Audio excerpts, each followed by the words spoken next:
Well, we've got a problem here with people who are living in the streets, camped out down in the rail corridor and living under bridges. And we've actually had them sleeping in our law enforcement center lobby and in the lobby at the jail. I know that the study that was done not too long ago showed that homelessness has increased 170%. And so that's a concern. It should be a concern of everybody in Bemidji, and especially people in positions of leadership. What we learned was that we were unpleasantly astonished at how bad the need for housing for homeless people is in Bemidji. It's not only single adults, it's kids, it's families, and I've been around a long time, and I've done a lot of work in a lot of different communities, and this is probably the greatest need for housing that I've seen. We have a long-standing, pretty significant need for providing shelter for homeless people, and there's been multiple efforts over the years to try to address the problem. We have developed some supportive housing for families. We have some shelters. We have people that provide other kinds of services for people on a short-term basis. But what we were really lacking are two things. One is supportive housing that can serve the single adult population.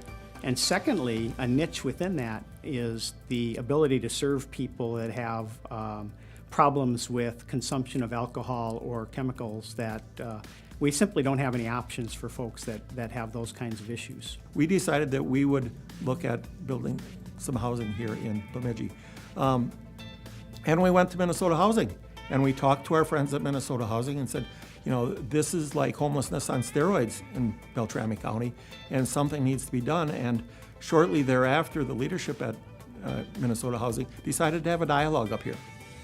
And they had the dialogue with people like myself, service providers, and those kinds of folks.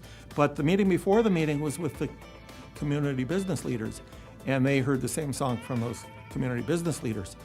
So it really validated what we had in our needs study, and I think it really legitimized the fact that the community wants to see a solution to this problem.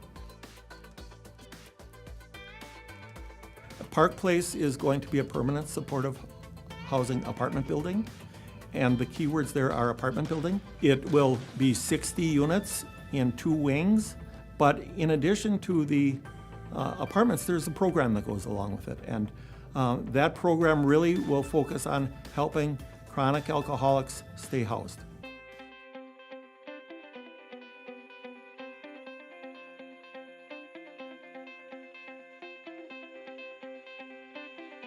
There are very emotional benefits to doing the kinds of programs that we do, and we feel really good about those.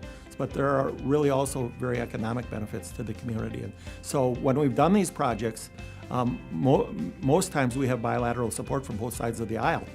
I think the taxpayers need to hear. If we can stabilize people's lives, this makes everyone else's life a lot safer too. The supportive piece means to the constituent means that there's healing. They want this actually.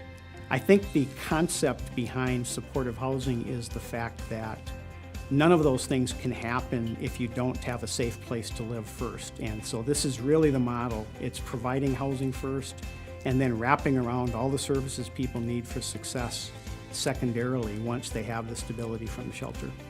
Housing is the foundation for success for our folks, and once they have the housing, then they can work on the other things, and it might be sobriety, or it might be reconnecting with their family, or it might be getting in to see a primary care physician. But if you're out on the streets, those are just insurmountable hurdles. I have to say I'm incredibly proud of the Bemidji community for the level of alignment that we've reached on this project. This has been an incredibly positive experience trying to make this project work. People have really come together and worked really hard, and it's amazing the kind of work that can get done when everybody's on the same page and pulling in the same direction. We have found that even though it's expensive to build a building like this, that the return on investment is huge to the communities and to the services in those communities and to the taxpayers of the state of Minnesota. If you can imagine being given the keys to an apartment, to being able to call yours, it's the ownership there.